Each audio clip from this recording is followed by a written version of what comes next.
2 horas da tarde, nós estamos ao vivo aqui no Estúdio Câmara para bater mais um papo com você. E aí, como foi o seu fim de semana? Foi bom?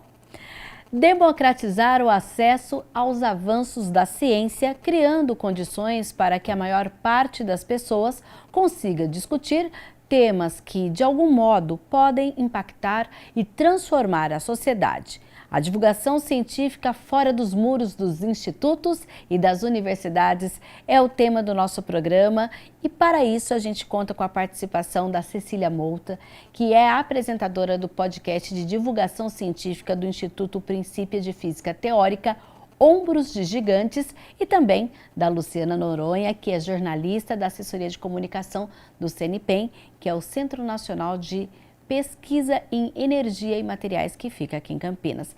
Sejam todas bem-vindas, meninas. E eu já começo, antes da gente falar especificamente sobre a questão da pesquisa, eu queria que cada um falasse um pouquinho de si. Olha, a Cecília ela é publicitária, mestre em Filosofia da Ciência e atualmente cursa licenciatura em Física no Instituto Federal de São Paulo, é isso? É apresentadora do podcast Ombros de Gigantes, que está disponível no Spotify. E com isso, como é para você pensar em divulgar a ciência sob múltiplas perspectivas, falar sobre carreira, sair fora da caixa, lembrando que a sua primeira formação é em publicidade e propaganda. Fala um pouquinho como é isso para você. Seja bem-vinda. Obrigada.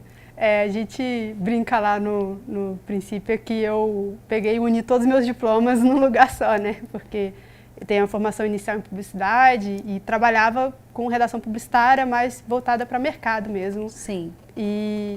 Só que eu sempre gostei de ciência e tal, eu entrei na faculdade pensando em fazer jornalismo científico, na verdade, né? Então acaba que depois eu acabei indo mais para a carreira de filosofia da ciência, fui fazer física e tal, e aí eu consegui, acho que com o olhar de publicitária, entender melhor comunicação, mídias, né? Eu consigo contribuir um pouco com isso lá no princípio. E aí a gente pensou em que outras mídias a gente poderia estar. Então pensamos em fazer o podcast e aí acho que eu consigo manejar a comunicação científica de maneira mais acessível para o público. Tá certo, então. Agora a gente vai falar então com a Luciana. Luciana, fala um pouquinho para a gente também da sua função. E porque todo mundo pensa, né, a população em comum, que o CNPEM é uma caixa de Pandora. Fala pra gente como que é desmistificar um pouco disso. É um desafio. A gente está lá fazendo isso faz bastante tempo. Particularmente, eu estou lá faz 11 anos, trabalhando na comunicação. Quando eu cheguei assim, com esse desafio também de ajudar, né, do ponto de vista da comunicação, a erguer a ideia do Projeto Sirius, que era só um projeto, né, naquela época, e aí a gente trabalha com um time grande, super multidisciplinar, que foi se estruturando ao longo desse tempo, né, e hoje em dia a gente tem várias frentes de comunicação e de extensão para tentar desmistificar e trazer para mais perto do público para que serve essa infraestrutura científica que hoje é a maior do Brasil, né? E a única infraestrutura desse tipo na América Latina. E aí hoje eu sou coordenadora de conteúdo para as frentes de comunicação aí do CNPEM, que é o Centro Nacional de Pesquisa em Energia e Materiais. Sim, quando a gente pensa então em discutir pesquisa científica, então, no caso do CNPEM, a gente que é da imprensa conhece um pouco porque eles têm um método para a imprensa, né, que são os releases e tudo mais. E como divulgar isso para a sociedade em comum? Como é aproximar, por exemplo, o centro de pesquisas da população? Quais são as ferramentas que vocês usam? A gente tem, então, como eu falei, a gente foi cada vez mais criando novas ferramentas, né, para fazer isso. Hoje, além da imprensa, que é uma ferramenta bastante forte para a gente, que a gente usa muito, a gente tem as redes sociais, claro, a gente tem os nossos eventos, então a gente foi desenvolvendo também ao longo dos anos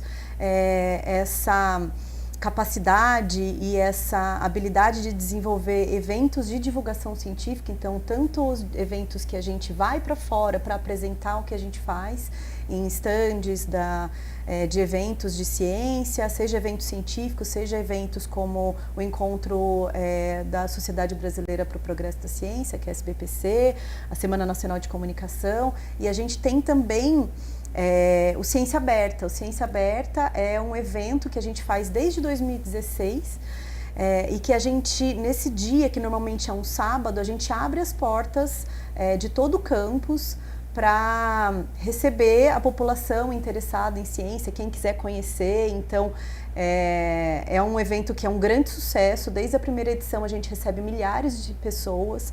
A gente teve aí edições com 13, 16 mil pessoas em um sábado, e agora no último ano a gente também expandiu para sexta-feira para escolas. Sim. Então, essa é uma frente bastante forte que a gente tem trabalhado, né? Além dos nossos websites, a gente faz eventos científicos, a gente tem outras frentes de extensão, inclusive, que a comunicação está bastante envolvida, e também eu acho que cumpre esse papel de explicar para que serve toda essa infraestrutura. Agora, Cecília, como foi, então, pensar em um podcast? Não sei se esse projeto já existia e você foi para o projeto, se você apresentou esse projeto, então me conta aí como surgiu o podcast Ombros de Gigante. E por que esse nome? A história desse nome é bem legal. Assim, o podcast, ele foi uma proposta minha para o Princípia, né? O Princípia já tem algumas frentes de atuação. Você era estagiária no Princípio, é isso ou não? Você já foi com essa proposta? Eu comecei no Princípio como estagiária, mas quando eu propus eu já não era mais estagiária. Tá. Meu ano de estágio lá foi em 2023, né? A gente começou o podcast no ano passado. Legal. O Princípio tem algumas frentes de divulgação presenciais, né? E o Princípio também tem um trabalho de divulgação online, só que a mídia podcast era uma mídia que o Princípio ainda não estava presente. E eu, particularmente, gosto muito de podcast, consumo muito podcast e tinha vontade de fazer, né, podcasts. Antes de entrar no Princípio, eu já tinha uma iniciativa de fazer um podcast e tudo mais, mas por falta de gerenciamento de tempo mesmo da vida corrida, eu não consegui levar muito para frente. Então, eu já tinha essa vontade de fazer podcast também. E eu falei, vamos unir o útil ao agradável. E eu fiz essa proposta para o Princípio, né, tipo, é uma mídia que vocês não estão, uma mídia que cresce muito hoje em dia. Sim. Né, uma mídia de super fácil acesso, né, acesso gratuito, você não precisa assinar nenhuma plataforma de streaming para ouvir um podcast. Ele é prático, porque você ouve no trânsito, você ouve limpando casa. Eu falei, seria legal a gente estar nessa frente também, e eu me proponho a fazer.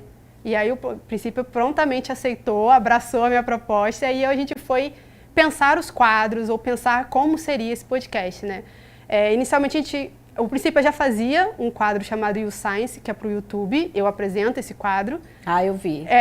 Que ele está no Spotify também, né? Tá, também, isso. Eu vi. Então, aí inicialmente eu falei, eu vou colocar os episódios do You Science no podcast também. E depois a gente pensou em quadros exclusivos para o podcast, e foi quando eu propus o Papo de Estudante e o Ciência Fora da Caixa. Qual que é o objetivo e a diferença de cada um deles? Então, o You Science, geralmente a gente entrevista pessoas com carreira na ciência já. Então, são professores universitários ou pesquisadores de muitos anos, né? Então, pessoas com carreiras mais consolidadas que podem mostrar para o público onde eles podem chegar, se eles almejam uma carreira científica, né? Que caminho você pode percorrer e onde você pode chegar nessa carreira. O Papo de Estudante, ele é uma proposta de mostrar o que é feito nas universidades hoje em dia, assim, porque eu já recebi perguntas em rede social minha particular, né, de pessoas perguntando, tipo, vocês estudam leis de Newton na pesquisa de vocês? E aí eu falo, tipo, muita gente não tem acesso ao que se faz dentro de uma universidade. As pessoas não têm noção do que é uma pesquisa em física, por exemplo, de que é uma pesquisa em biologia, sabe? O que um cientista faz em um laboratório. Sim. E eu falei, seria legal mostrar isso para as pessoas. Então, eu trago quem está ali na sua formação de pesquisador. Que eu pergunto questões de vida pessoal, nada invasivo, obviamente, para aproximar também das pessoas, né? Porque um pesquisador é uma pessoa como todos nós, né? Sim. Então, assim, o que gosta de fazer, sabe? Se pensou em ter outra carreira, ou sempre as quis ser pessoas têm a ideia que o pesquisador só estuda 24 horas e faz pesquisa. Exatamente, é um bichinho do mato ali que você às vezes acha na sociedade, né? E o pesquisador somos nós, né? Estamos aí.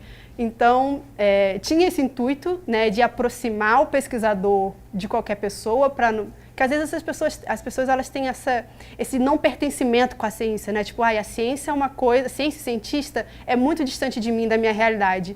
E não é, né? Não precisa ser.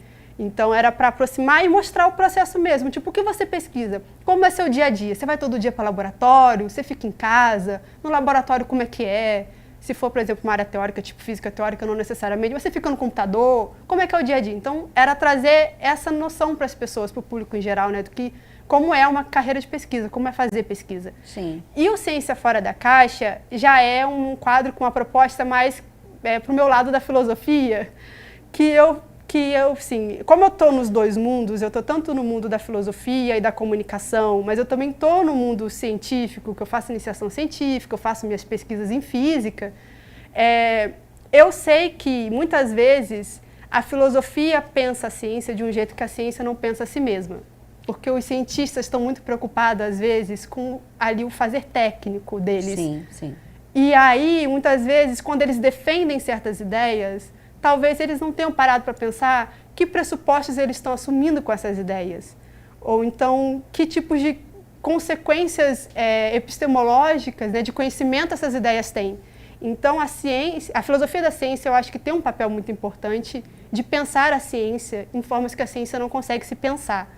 E aí eu queria trazer essa reflexão sobre a ciência, o que é ciência, sobre questões da ciência, como, por exemplo, o realismo científico, ou, enfim, a filosofia é riquíssima em questões de assuntos.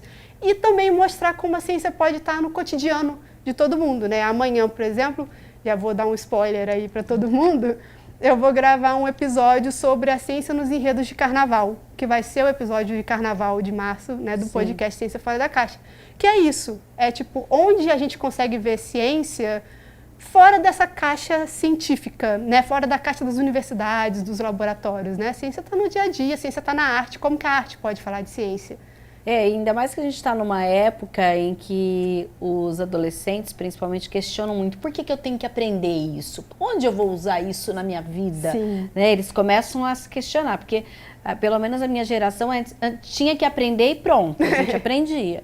Né? Ou não, mas tentava estudar. Agora não, eles questionam. Mas por que eu vou aprender isso? Será onde eu vou usar? E acho que é bem nessa questão, olha, um dia você vai usar para alguma coisa. Sim, sim. E eu acho que é importante também, acho que dá para trabalhar isso no Ciência Fora da Caixa, é justamente tentar quebrar um pouco esse utilitarismo que a gente tem muito hoje em dia. Nem todo conhecimento ele precisa servir para alguma coisa. O conhecimento por si só ele é bom e ele basta, né? Então é bom conhecer. Né? Você se enriquece enquanto pessoa, você consegue conversar sobre outros assuntos, você se torna uma pessoa mais interessante quando, né, você vai tendo diversos conhecimentos ali. Luciana, qual que é o perfil desse profissional? Né? A gente fala, Luciana é jornalista, eu também sou jornalista, mas quando a gente pensa na divulgação científica, que atributos um jornalista, por exemplo, que vai trabalhar especificamente com essa divulgação, ele precisa ter para entender, claro, o que está sendo feito, e para muitas vezes pensar em divulgar para a sociedade como um todo e não só para aquele público segmentado que atua nas frentes, por exemplo, atendidas ali no CNP? Olha, não tem um perfil único, né? A gente pode ter muitas possibilidades e o nosso, inclusive, o grupo, né, o time que faz a comunicação do CNP, ele é um time também multidisciplinar porque você justamente pode, né, compor uma equipe contando com várias habilidades diferentes. Então, a gente tem desde o profissional, né, como eu, que é jornalista e que se especializou, né? Então, Você fez Labjor? Eu fiz o mestrado e a especialização, os dois. E aí, várias pessoas dentro da equipe também têm esse perfil, mestrado e especialização. Gente, Labjor é uma especialização e mestrado em jornalismo científico que tem na Unicamp em Campinas, tá? Se você não é de Campinas, tem lá labjor.unicamp.br, se dá uma olhadinha lá.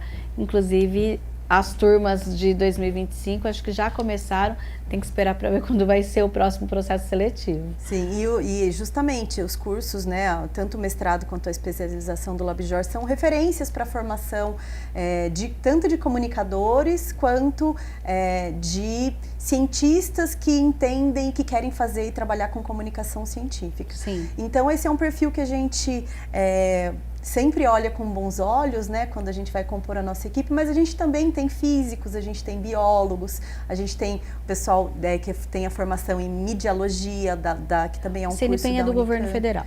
O CNPEM, ele é uma organização social, então é uma organização social privada, sem fins lucrativos, que é financiada e tem um contrato de gestão com o Ministério da Ciência, Tecnologia e Inovação, e a gente tem, então, um contrato de gestão com o governo federal. E a gente recebe, então, financiamento via Ministério da Ciência e Tecnologia e presta contas, né? Tem uma série de metas que a gente precisa cumprir enquanto organização social para o governo federal para receber esse aporte. Sim. Olha, para fazer esse programa eu fiz algumas pesquisas, inclusive sobre podcasts relacionados à divulgação científica, e a gente tem, por exemplo, podcasts que são cientistas, eu assisti um pouquinho de alguns, cientistas falando para cientista, você percebe que ele está falando para aquele público dele.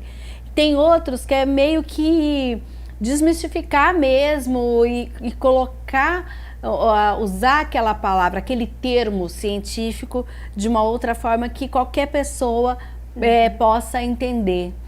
Qual é o desafio nisso para você, principalmente que faz o podcast, Cecília, pensar, às vezes um pesquisador acabou de falar uma coisa que você falou, acho que quem está em casa não vai entender sobre isso, como que eu vou fazer? Como que é pensar rápido isso e tentar contornar, porque nem sempre aquele pesquisador está preparado para falar num termo mais comum. Eu digo isso porque recentemente eu faço um outro programa chamado Ser Empreendedor, e eu falei sobre empreendedorismo do Inova Unicamp. Né? E claro, são pesquisadores que abriram suas empresas. E muitas vezes, apesar deles tentarem falar de uma forma mais informal, eles acabam usando alguns termos. Daí você pergunta, então o que é isso? Você passa por essa situação? Passo bastante. Realmente, tem que ter um pensamento rápido ali, que às vezes eu vejo a fala do entrevistado, e o entrevistado é super capacitado, mas eu falo, isso está muito técnico. O público não vai entender direito esse termo. E aí depende muito do quadro. Tá. Né? No YouScience ou no Papo de Estudante, às vezes eu posso pedir para explicar melhor, ou então falar, deixa eu ver se eu entendi, é isso ou é aquilo e tudo mais. E aí eu tento dar uma contornada, né, ver se eu consigo falar de outras formas o que a pessoa acabou de falar, de maneira mais acessível ao público leigo.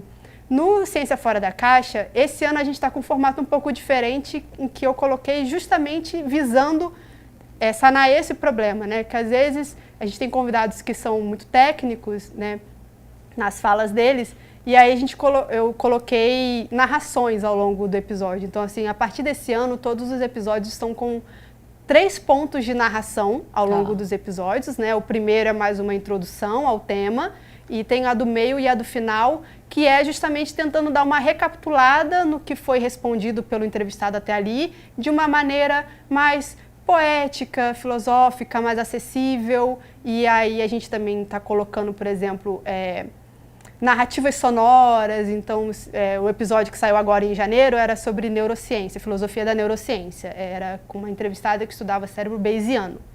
E aí, em algum momento, ela estava falando sobre como o cérebro funcionava, e aí, durante a narração, eu dei um exemplo sobre os termos técnicos que ela foi falando ao longo da entrevista, e eu falei, se você escuta um barulho ritmado, seu cérebro pode logo interpretar que são passos, então vai entrar um som de passos no podcast para compor essa narrativa e ajudar a puxar a atenção do público, né? É isso que eu ia perguntar. Olha, a gente tem, geralmente, quando se fala em comunicação, ajudando, por exemplo, pode ser por meio de textos, vídeos, uso das imagens, áudios, infográficos, até na produção de séries e tudo mais.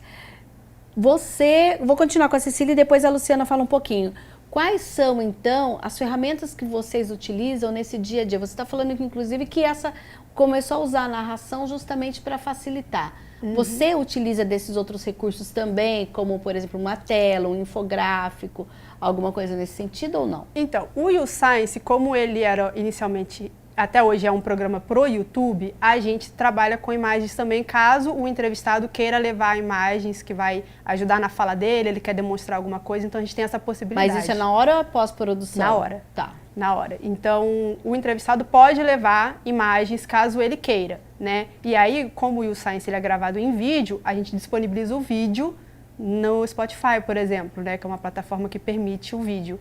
Então, os outros dois, eles são só áudio, né? O Papo de Estudante e o Ciência Fora da Caixa. Então, a gente tenta outros meios de conseguir, né, chamar a atenção do público, para manter a atenção ali, né? Porque a gente sabe que o áudio, muitas vezes, a atenção, você vai ouvindo ali, fica só aquela vozinha e sua cabeça vai longe, né? No Ciência Fora da Caixa, essas narrações que são sempre acompanhadas com música, então tem uma quebra num áudio que você já estava ouvindo, você já fica tipo, opa, foi diferente aqui, né? E tem a introdução dessas, que a gente chama de narrativas de áudio, né? Narrativas de áudio, Sim. Que é para justamente ajudar a pegar a atenção da pessoa e ajudar a entender também, né? Essas narrativas comunicam, né? O som comunica, então ajuda na comunicação do que está sendo falado. E lá para vocês, Luciana? A gente tem várias formas, né, de tentar, assim, simplificar, né, para quem está tentando, né, para quem está recebendo esse conteúdo, como entender o que a gente faz e a importância. Então, a gente trabalha desde a preparação do entrevistado. Então, por exemplo, quando a gente tem alguma ação de imprensa... O que vocês têm lá hoje? O site, que a gente acessa? A gente tem os sites de todos os laboratórios, a gente tem o site... Eu estou no divulgação de vocês aqui, abrir. A gente tem o site do CNPEM, os sites de todos os laboratórios nacionais, né? Cada um tem um site, são 4 laboratórios nacionais, então de nanotecnologia, o de biociências, biorrenováveis e o laboratório de luz síncrotron, que é o responsável pela operação dos Sirius. Cada um deles tem um site próprio. A gente tem também o site central do CNPEM, a gente tem uma frente de visitas, então a gente recebe visitas uma vez por semana, então a gente também faz esse tipo de divulgação via você indo lá, né, conhecendo as nossas instalações. A gente tem os nossos eventos, então desde os eventos científicos até uns eventos de divulgação científica como Ciência Aberta. A gente tem escolas para professores também, então tem a ESPEN, que é a escola Sirius para professores de ensino médio, outros programas voltados para estudantes. Vocês já estão nas redes sociais ou não? Estamos nas redes sociais também, a gente está em 5 redes, estamos no YouTube, Instagram, Facebook, no Twitter e estamos no LinkedIn. Tá. Também. Então, a comunicação também é responsável por alimentar todas essas redes. A gente tem uma frente de extensão que está cada vez mais atuando para melhorar as iniciativas para o público geral, seja através das nossas visitas, seja através de um projeto de um centro de visitantes, que a gente tem também tem trabalhado muito nisso. E a gente, enfim... A gente está sempre tentando buscar esses recursos. Então, os recursos para o Ciência Aberta, por exemplo, é muito interessante porque quando a gente lança esse desafio para os pesquisadores de que eles têm que apresentar o que eles fazem para a população que vai visitar, aí eles buscam recursos, eles buscam desde os jogos, eles buscam desenvolver atividades, às vezes é um jogo de tabuleiro, às vezes é um super trunfo, às vezes a gente fez o pessoal da automação, né, da engenharia fez um xadrez que você poderia jogar com um robô, um jogo da velha que você jogava com um robô. A gente tem... E isso, cada vez mais, os pesquisadores vão buscando esses recursos e eles também vão desenvolvendo um gosto pela divulgação científica, que é super interessante e que retroalimenta, porque eles também têm um prazer muito grande de conseguir falar diretamente com o público durante esses eventos, né? Agora, o Sirius é uma atração à parte, né? O Sirius é sempre uma atração à parte, mas a gente está cada vez mais assim, tentando colocar explicar um pouco mais profundamente tanto os Sírios como as outras Já teve alguma instalações. edição de visita aos Sírios? Já? A gente já faz muito tempo, desde que o Sírios era obra. Sim, Quando o Sírios ainda era uma obra e a gente não podia entrar lá, né, era difícil entrar, a gente colocou um trenzinho que circulou por dentro da obra, porque daí ninguém pisava no chão dele, mas a gente conseguiu fazer com que as pessoas já visitassem lá dentro. A nossa equipe foi lá nessa época. Vocês também, foram? fomos. É muito legal. E hoje, quem é esse público que busca essa visita quando é aberta? É o público da escola? É a população comum? Como que está isso hoje? Hoje a gente abre para escolas, especialmente. Então, a gente tem um programa de visitas que já tem, assim, mais de uma década, já tem bastante tempo.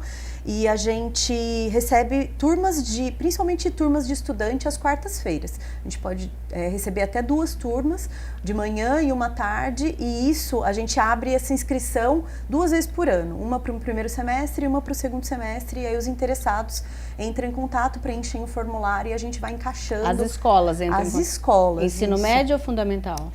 Principalmente fundamental 2 e médio. Tá. E, então isso ocupa a nossa agenda ao longo do ano inteiro com as visitas, que é uma frente muito forte da comunicação também, a gente que é responsável.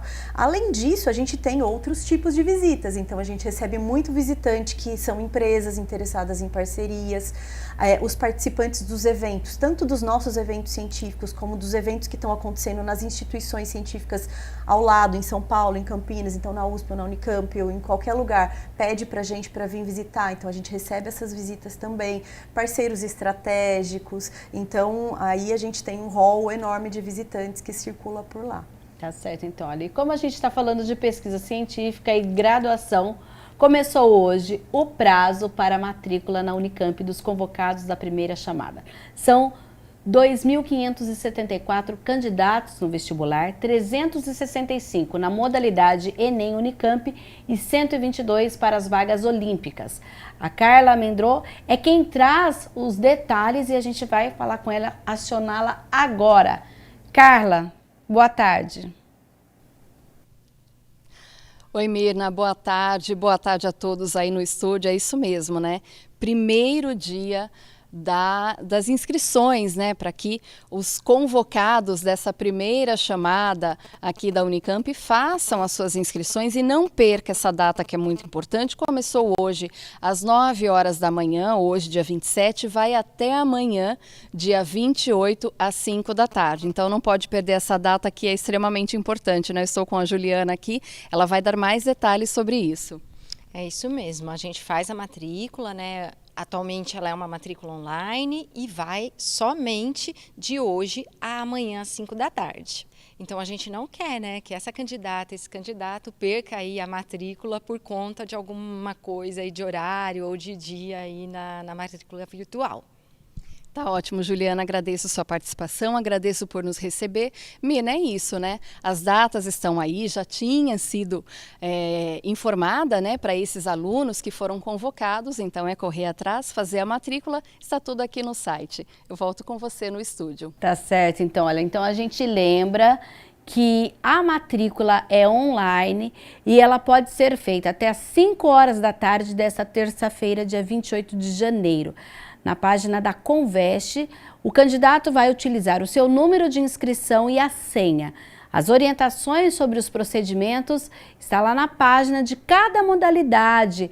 Candidatos convocados para a matrícula ou em mais de uma modalidade, que tem nomes em listas diferentes, deverão escolher em qual processo ele vai fazer a matrícula e efetivá-la usando essa senha específica da modalidade criada no momento daquela inscrição.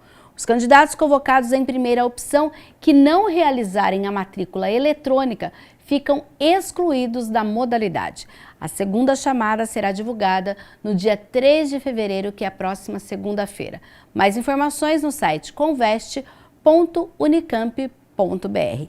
E a gente vai aproveitar e vai dar aqui uma notícia, porque olha só, a Secretaria de Gestão e Desenvolvimento de Pessoas publicou no Diário Oficial desta segunda-feira a relação dos inscritos para o concurso para cargos da saúde geral, que conta com 180 vagas distribuídas em 42 cargos.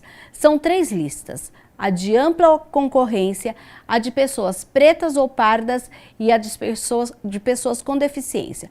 A publicação também traz comunicados com a relação de solicitações de condições especiais e de pedidos de consideração da função de jurado para fins de desempate. Cerca de 21.800 candidatos se inscreveram para o concurso da Prefeitura de Campinas e vão concorrer a uma dessas vagas que estão sendo oferecidas na área da saúde em geral. Olha, o cargo mais concorrido é o de dentista, com 575 candidatos por vaga. Nós tivemos aí 2.875 inscrições para esta vaga. Então, quer mais informações, saber tudo certinho? Vai lá, campinas.sp.gov.br/Diário Oficial. E por aqui nós vamos rapidinho tomar uma água e daqui a pouco a gente volta falando sobre divulgação científica. A gente volta já já.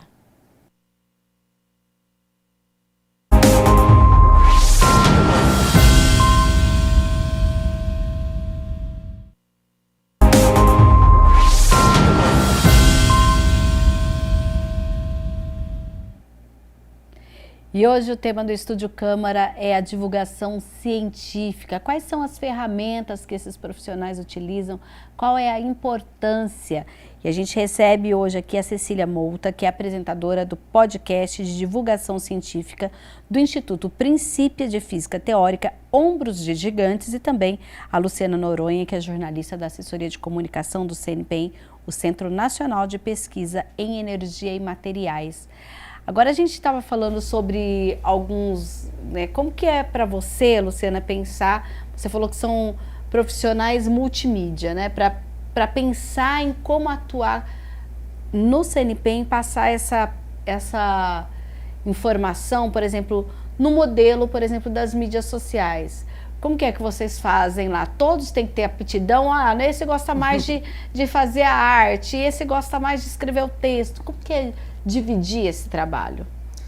Olha, para redes sociais em específico, a gente tem profissionais que estão um pouco mais dedicados. A gente nunca tem assim funções... Um designer, por exemplo? Não, a gente tem o designer, que Tá. é uma das nossas designers, ela é bem focada em redes sociais, e uma pessoa também de comunicação que é mais focada nas redes sociais, Tá. que puxa os conteúdos, né? Lembra o pessoal, vamos lá fazer, e traz essa... E a gente trabalha também com uma empresa que edita pra gente os conteúdos em vídeo e ajuda a gente a fazer essa alimentação com Certo. mais frequência. O vídeo é o quê? Videoaula? Não, a gente faz vídeos curtos. Então, Tá. por exemplo, a gente tem feito recentemente vídeos mostrando para que serve as nossas instalações. Porque o CNPEM, ele tem instalações científicas de última geração, que são instalações abertas para a comunidade científica e tecnológica do Brasil, principalmente, e do mundo também. Mas nesse Então, caso está falando, essa divulgação é mais para um público segmentado. a gente faz para o público segmentado e Tá. faz algumas para o público amplo também. Mas Tá. assim, até para o público geral, para saber o que se pode fazer lá. Porque nem todo mundo sabe também que a gente é uma infraestrutura aberta, né? Então, às vezes, você acha que o Sirius é uma instalação daquele tamanho só para os nossos pesquisadores, quando, na verdade, ele é uma instalação que ele pertence ao Brasil todo, né? De maneira geral. E aí, pesquisadores do Brasil todo podem submeter pesquisas para usar lá. Então, também faz parte da função, assim, social da comunicação, a gente mostrar que muita gente de segmentos que ainda não usam podem passar a usar, fortalecer alguns segmentos que a gente entende que podem explorar mais as nossas ferramentas científicas, e aí a gente mostra para que serve, né? O que as pessoas estão fazendo. Então a gente vai, entrevista o pesquisador que está lá na linha de luz, né, que está fazendo pesquisa em várias áreas do conhecimento, ele fala o que ele está fazendo, e aí com isso a gente vai mostrando também as possibilidades para aqueles que têm interesse enfim, submeter seus projetos de pesquisa, né? Sim. Mas a gente também tem ações para divulgação geral, né? A gente vai mostrando os nossos eventos, os eventos científicos, a gente divulga as nossas visitas. Então, as redes sociais tem aí um time que é mais ou menos dedicado a isso e que puxa as nossas ações nessas várias frentes, aí, nessas várias mídias sociais. Um irmão mais novo dentro desse projeto é o Ilum, é isso? O Ilum é o irmão mais novo. O que ele agregou em termos de divulgação para que vocês também trabalhassem nessa divulgação do objetivo do Ilum? Primeiro, né, vamos explicar o que é Ilum para quem está em casa. Então, a Ilum é uma... a Ilum, que é a escola, Ilum, tá, é gente? a escola. Ilum, a gente chama de Ilum Escola de Ciência, mas ela é uma graduação, então é uma faculdade mesmo, uma graduação em Ciência e Tecnologia, que foi aberto a partir de 2021. Então, a gente teve agora há pouco, em dezembro, a gente teve... na verdade foi em janeiro, a formatura, né, da primeira turma que se formou na Ilum, né, os primeiros graduados em Ciência e Tecnologia, e o intuito da Ilum é justamente formar pesquisadores aptos para...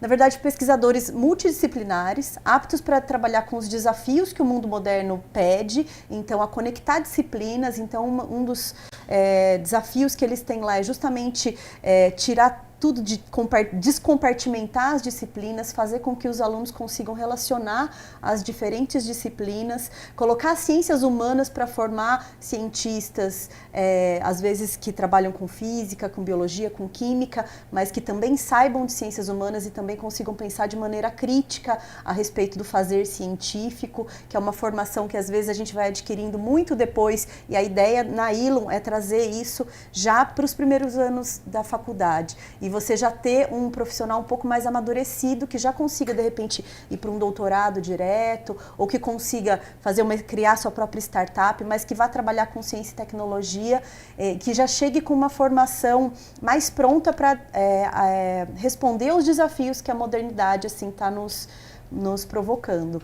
Então, do ponto de vista da comunicação, a Ilum também é um desafio, né? Porque é a primeira vez a gente sai um pouco da nossa zona de conforto, né? De divulgar instalações científicas, e a gente vai entrar nesse mundo do ensino, né? Sim. Que pela primeira vez a gente teve esse desafio de passar o que é, para que serve também a Ilum. E aí a gente também conta com profissionais que são dedicados para a Ilum. A gente tenta sempre fortalecer muito a Ilum na imprensa, né? E aí para que as pessoas saibam, né? Porque é importante que a população conheça para que a gente tenha candidatos bons, né? A gente tem hoje a Ilum, recebe metade das vagas dela é voltada para alunos de escolas públicas. Sim. A gente tem uma turma que é equilibrada, tem uma questão entre social homens importante e mulheres, aí, né? Sim. Então, todas essas funções dependem muito de que a comunicação seja muito cuidadosa, né? Sim, e a divulgação é importantíssima, importantíssimo, né? Para esse processo. Para o resultado, né, final, a divulgação é essencial. Tá, e tem sido um orgulho para vocês, então, né? Muito, a gente está gostando muito de trabalhar com isso e está sendo muito recompensador, porque a gente teve no ano passado uma relação de candidatos por vaga altíssima, assim, que superou até medicina na USP, foi uma quantidade muito alta, e isso também graças às ações de comunicação, né? Sim. Agora, Cecília, quando a gente pensa nesses formatos, como que é para você também essa questão de você estar na faculdade, é física, né? Que você está no último semestre já? Graças a Deus. Como que é? Isso para você facilitou muito mais essa comunicação quando você fala em divulgar a pesquisa científica? Eu acho que sim, e de certa forma, até mesmo o tipo de graduação que eu faço, né, que é licenciatura e não um bacharel, me ajudou muito na hora de comunicar ciência, porque, né, a gente estuda muitas disciplinas relacionadas à pedagogia e a gente aprende a ensinar. E eu acho que isso, na comunicação científica, é muito importante, né? Tem feito discussões, né, da importância de se falar de divulgação científica em bacharel também, por exemplo, Sim. né? Porque muitas vezes a gente forma físicos, não só físicos, né, cientistas muito bons, mas muito técnicos que não sabem comunicar a sua ciência, não sabem comunicar o seu trabalho. Então, nesse ponto, acho que a licenciatura me ajudou bastante, porque ao longo, né, desses 5 anos de curso, sempre foi muito vivo na minha cabeça como conseguir comunicar aquilo que a gente estava aprendendo, né? Os assuntos complicados de física, tudo bem que a licenciatura é mais voltada, né, para o ensino, em sala de aula, em nível médio, mas a gente consegue aproveitar as ferramentas do ensino para poder conseguir comunicar para o público leigo, né, que um aluno do ensino médio é justamente esse público, que é inclusive um público muito importante para o Princípia. Então eu acho que estar na faculdade, principalmente estar num curso de licenciatura, me ajudou muito a conseguir trabalhar melhor essa comunicação, a linguagem e tentar fazer a ciência ser mais próxima e inteligível, né, das pessoas. Quando você respondeu lá no primeiro bloco sobre os 3 programas, né, que tem, você ainda ficou por que ombros de gigantes? Ah, eu esqueci, verdade. Desculpa. O Princípia tem esse nome em homenagem ao Newton, né? O Newton tem um livro chamado Princípia, e aí o Princípia foi nesse caminho. Então, na hora de nomear o podcast, a gente pensou, vamos continuar aí no caminho do Newton, né? Ombros de gigantes é um termo que vem de uma frase do Newton, numa carta que ele escreveu, que ele fala, eu enxergo mais longe porque eu estou sob ombros de gigantes. E aí, existe um simbolismo legal nessa frase, que é justamente de que a ciência é feita por várias pessoas, né? A ciência não é feita de gênios isolados, né? Às vezes, algumas pessoas se sobressaem na história da ciência, o Newton, o Galileu, o Einstein, mas eles não pensaram tudo que eles pensaram assim, né? Muita gente vinha construindo aquele conhecimento, então, assim, eles tiveram toda uma base para conseguir ter os insights que eles tiveram. Sim. Então, esses seriam os gigantes, né? Que o Newton falava que estava sobre os ombros dele. E aí, existia uma fofoquinha científica, Sim. Não sei se é verdade, gente, é uma fofoquinha, que o Newton e o Hooke ele tinha uma rivalidade muito grande com outro cientista chamado Hooke, e aí esse Hooke era muito baixinho. E parece que ele escreveu essa frase para cutucar o Hooke, porque por ele ser muito baixinho, ele nunca seria um gigante da física, né? Entendi. Então tem essa fofoquinha aí. Tem essa brincadeira Tem aí, essa né? brincadeira aí também. E como que é para você? Você apresenta, você produz, você faz todas as etapas desse processo ou não? Eu faço todas as etapas desse processo, desde pensar os temas, os convidados, entrar em contato com eles, até preparar toda a sala para gravação, gravar, fazer a entrevista, editar, publicar. Então, todas as etapas do podcast são comigo, assim. O fato de eu já trabalhar com edição de áudio, porque eu já tinha alguma vivência minha em produção musical, né? Tipo, eu toco piano, eu tenho uma experiência com música. Sim. Então, me ajudou na hora de conseguir editar os áudios para o podcast. Já tinha uma familiaridade com a plataforma, com o programa de edição de áudio, já tinha uma noção de tratamento de áudio. Então, isso me ajudou na hora ali de começar a editar. Hoje, inclusive, o Spotify permite vídeo também, não é? Permite vídeo também, isso. Você acha que pode ser uma próxima etapa desses áudios? Aí é uma dúvida que eu tenho, eu não sei. Talvez o Will Science pode continuar como áudio, mas eu ainda acho legal a proposta dos quadros exclusivos serem ainda só em áudio. O Science em vídeo, isso. Em vídeo, tá no YouTube. Isso. E aí os quadros exclusivos, por enquanto, continuaria como uma proposta só de áudio. Entendi. Agora, quando a gente pensa, eu estou aqui no site do Princípio, por exemplo, como você hoje pensaria para trabalhar, para fazer um material para a Escola de Talentos, por exemplo? Olha só. Como assim? Por exemplo, que produto seria a Escola de Talentos hoje? Para você, olha, eu sou do Princípio e falo, poxa, a gente está aqui com a inscrição aberta, tem como? Vamos pensar em como que a gente vai incentivar esse jovem que pensa em trabalhar com a pesquisa, que tem habilidade, eu quero trazer ele para cá. Como que você pode me ajudar? Eu acho que justamente despertando o interesse desse jovem em assuntos relacionados à ciência, né? Eu acho que se ele entrar em contato com um pouco mais do que pode ser essa vivência da carreira científica, né? Se ele vislumbrar uma carreira, também ter uma perspectiva de futuro nessa carreira, eu acho que são pontos que ajudam a despertar esse interesse no público jovem, né? Sim. De querer seguir por isso, porque acho que muitas vezes as pessoas têm interesse em ciência, mas não se veem lá porque acham que é uma coisa muito distante, né? E a gente vê isso muito também em meninas. Especialmente. Olha, transmissão de pensamento, aquele programa Meninas Cientistas, né? Justamente porque a gente fala, você inclusive deu referências masculinas, a gente tem aí pelo menos pouco divulgado das referências femininas quando a gente fala desse universo científico, né? Exatamente. Hoje em dia a gente tem levantado muitos trabalhos, ainda bem, das mulheres que foram apagadas na história da ciência, né? A gente está correndo atrás de achar essas mulheres que muitas vezes tiveram seus trabalhos apagados ou tiveram os nomes assinados por homens. Assinados por homens. Exatamente. Então, assim, por exemplo, na astronomia, a gente tem vários nomes femininos, né?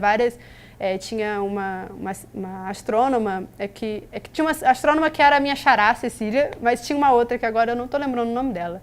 Olha que triste. Tranquilo.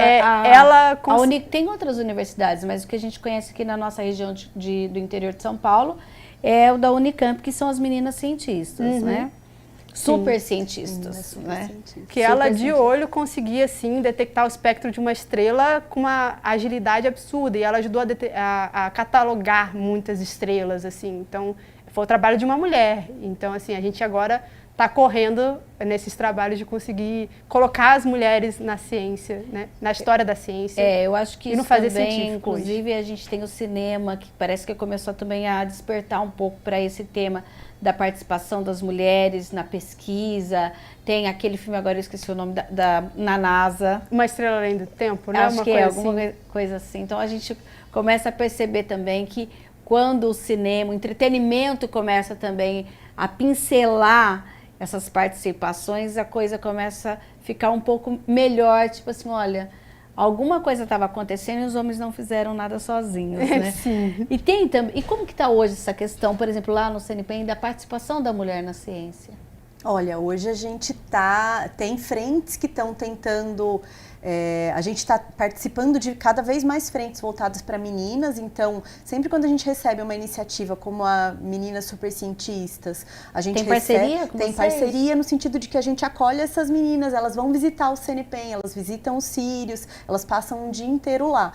A gente também tem um outro programa de que a gente participa, que é o Futuras Cientistas, que também as meninas de ensino médio principalmente vêm e fazem um projetinho com tutoria dos nossos pesquisadores. Então a gente está cada vez tentando trazer mais a participação das meninas, né? Para que a gente tem que começar cedo, né? Sim. E aí dentro do CNPq também a gente já tem dentro do Sírios um grande número de linhas de luz, né? Que são as estações de pesquisa do Sírios, que são coordenados por mulheres. Temos muitas mulheres engenheiras também lá, liderando as equipes. Então, a gente está percebendo aí uma mudança que está em curso, que está acontecendo. Mas será que essas mulheres estavam escondidas ou que elas se interessaram por ciência depois que tudo isso começou a aflorar e falar, olha, é uma área que eu também posso atuar? Qual que é a opinião de vocês, Cecília? Eu acho que é mais no sentido de que elas conseguiram começar a se enxergar na área, assim, porque as mulheres sempre estiveram na ciência, na verdade, né? E, antigamente com mais dificuldades, hoje em dia, graças a Deus, as mulheres estão crescendo nas salas das ciências duras, né? A gente vê mais cientistas mulheres em laboratórios, nos cursos, mas ainda assim é um ambiente muito masculino. Sim. Né? Então, aos pouquinhos a gente vai conseguindo desconstruir isso e colocando cada vez mais as mulheres nos lugares onde elas querem estar. Sim. Fazendo o que elas querem fazer.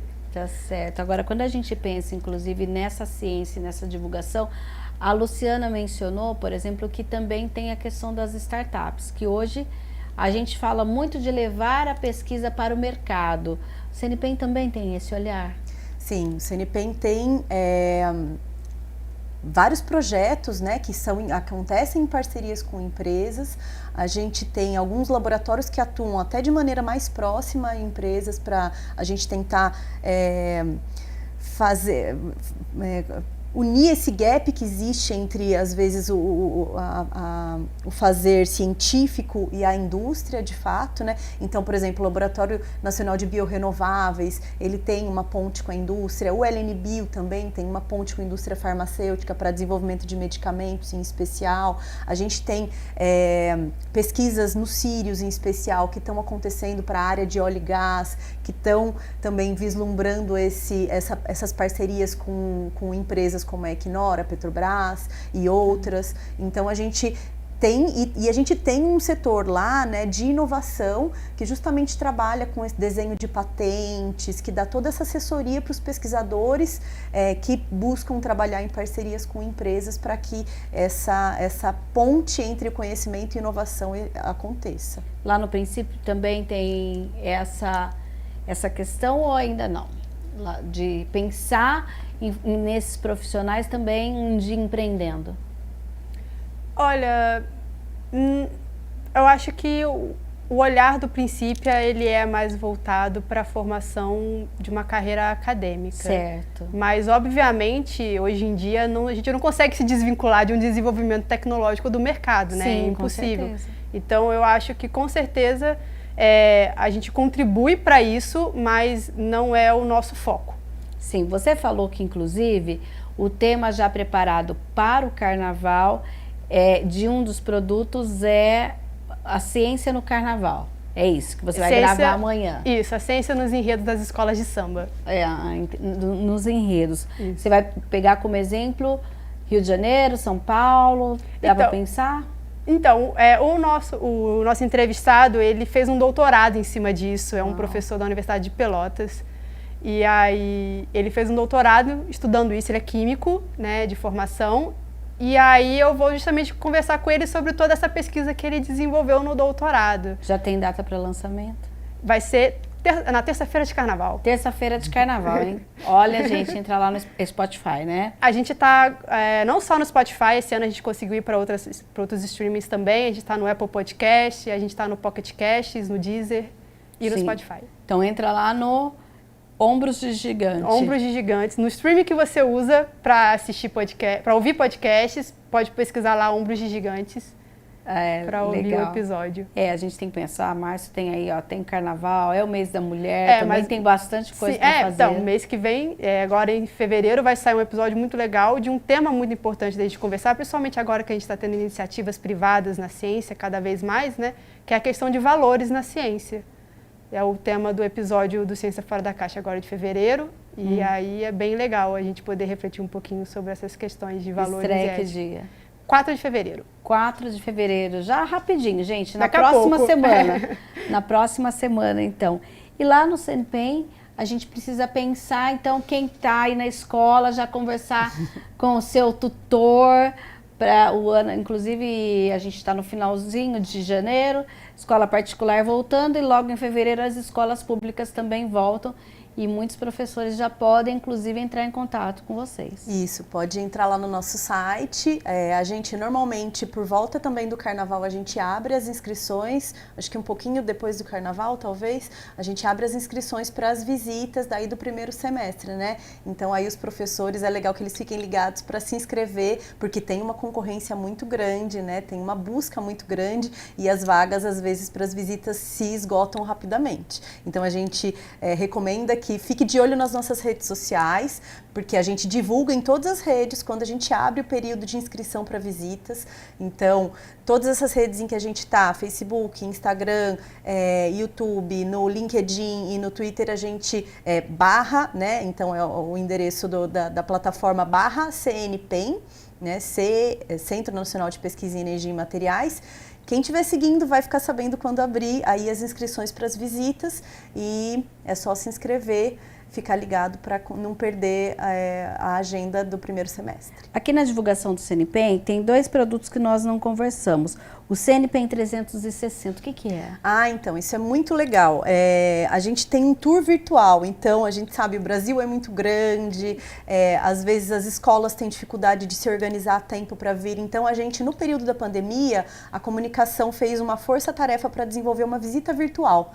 E lá a gente fez uma visita, fez um programa super amplo, em que você pode visitar virtualmente todos os laboratórios do CNPEM, e você pode interagir com alguns objetos que estão nas áreas e ter explicações sobre o que é feito ali dentro daquela sala. Então, sobre os equipamentos, sobre as técnicas disponíveis. Dá para dar uma boa volta lá, perder umas 2 horas tranquilamente. Tá, e esse Cápsula da Ciência, o que é a Cápsula da Ciência? A Cápsula da Ciência é um projeto encantador, eu sou muito fã desse projeto, porque eu tive junto, viajando 9.000 quilômetros, a gente viajou mais de 9.000 quilômetros de sul a norte do Brasil, com um domo geodésico. A gente tinha um domo de 95 metros quadrados, a gente fez um vídeo em 360 graus, falando sobre a importância de a gente olhar para a estrutura micrométrica da matéria, né, para a escala dos átomos e das moléculas, que em última instância é o que a gente faz dentro do CNPEM, a importância de olhar para essa escala para conseguir entender como o mundo se organiza, entender, né, essa escala mais fundamental e como isso é importante para a gente resolver problemas da atualidade. Então, a gente desenvolver esse conhecimento para conseguir resolver as questões das próximas pandemias, para desenvolver medicamentos, para desenvolver fertilizantes, para, enfim, desenvolver técnicas de extração de petróleo. Qualquer coisa, qualquer desafio científico mais complexo demanda que a gente olhe para essa escala também. Sim. E aí a gente fez um vídeo 360 graus e viajou desde o estado, da região sul até Manaus. A gente começou em Santa Catarina, terminamos em Manaus. E aí a gente convidou as escolas, né? A gente foi parando em 7 cidades ao longo desse trajeto durante 3 meses. E aí a gente foi convidando as escolas locais e os alunos e quem quisesse, tivesse interesse, para ir visitar e ver esse vídeo e participar de uma experiência, né? Daí tinha lá a maquete do Sirius mostrando como ele funciona, você conseguia tocar os vírus que a gente estuda e entender mais ou menos como eles se organizam. E você que estava lá, qual que era a sensação de ver as pessoas descobrindo tudo isso? Foi super transformador, assim. E não só para mim que estava lá apresentando as coisas, né, e tendo contato, mas assim, para todo mundo que estava envolvido na experiência. Até quem estava dirigindo ao longo desses 9.000 quilômetros. Foi tudo terrestre?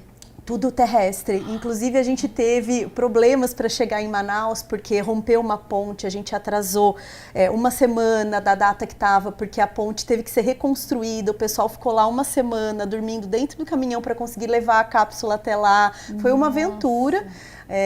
E para eles também, para as pessoas que estavam trabalhando, montando, desmontando, regulando os projetores, tudo para todos eles foi muito marcante também esse contato com o público, contato com as escolas. A gente foi para lugares como Quixeramobim, por exemplo, no interior do Ceará, em que muitas pessoas estavam tendo o primeiro contato com algo que parecesse um cinema naquele momento, né, que nunca tinha ido no cinema, e aí a primeira experiência foi justamente num domo 360 graus com um conteúdo científico. E então foi muito impactante. Todo mundo encantado. Todo mundo encantado, foi muito legal. Existe a possibilidade de uma nova edição? Olha, existe a possibilidade. A gente gostaria muito de fazer uma nova edição. A gente ainda não tem data, não tem nada assim firmado em vista, mas a gente adora esse projeto e quer ver ele na estrada de novo. Tá certo, então, gente. Muito obrigada. Parabéns a vocês pela divulgação científica, por esse trabalho e que mais pessoas, né, cada vez mais a gente tenha mais profissionais que possam atuar nesse segmento, principalmente levando essa informação científica para a população em geral, que muitas vezes pensa, olha, lição à parte, eu tô aqui, eu não entendo nada disso não, mas cada trabalho desse influencia diretamente a nossa vida, mesmo sem a gente perceber, não é isso? Isso mesmo. Gente, muito obrigada. Viu? Obrigada pelo convite. Obrigada. Eu vou ler uma última notícia, porque nesta terça-feira, um trecho da Avenida Senador Saraiva, no centro de Campinas, será bloqueado para que um ponto de ônibus receba pavimento de concreto. A faixa direita da pista interna, lado esquerdo, vai ficar fechada no trecho entre a rua 13 de Maio e a Dr. Costa Aguiar a partir das 8h30 da manhã. As obras devem prosseguir até o dia 4 de fevereiro, a depender das condições climáticas. O trânsito fluirá normalmente nas demais faixas. Nesse período, caso seja necessário, pode haver momentos de bloqueio total, com desvio sinalizado pelos agentes de mobilidade urbana da INDEC. Com a obra, algumas linhas de ônibus serão impactadas com um ponto desativado temporariamente. São elas: a 240, que é Jardim Garcia, Shopping Dom Pedro, a 244, Vila Teixeira, Shopping Dom Pedro, 271, que é o Jardim Pacaembu, 362, Parque Brasília 1, 375, Alphaville Dom Pedro, 381, Shopping Dom Pedro, Shopping Guatemi, 385, Shopping Guatemi Rodoviária, a 386, que é rodoviária, e Gramado 397. Ou seja, com esse ponto aí sem utilização, os usuários devem utilizar ali na Senador Saraiva o próximo ponto, e os agentes também podem aí sinalizar qual é a melhor forma de utilização. E para você que dirige na Senador Saraiva, quem é de Campinas sabe que é preciso ter paciência, já que a gente vai ter aí essa faixa nesse período aí, a partir das 8h30 da manhã de amanhã, essa faixa aí sinalizada e, claro, fechada. Gente, o Estúdio Câmara fica por aqui. Obrigada pela sua companhia. Continue na programação da TV Câmara Campinas e amanhã tem mais. E amanhã quem está na apresentação é a Carla Mendrou. Uma boa tarde, até a próxima.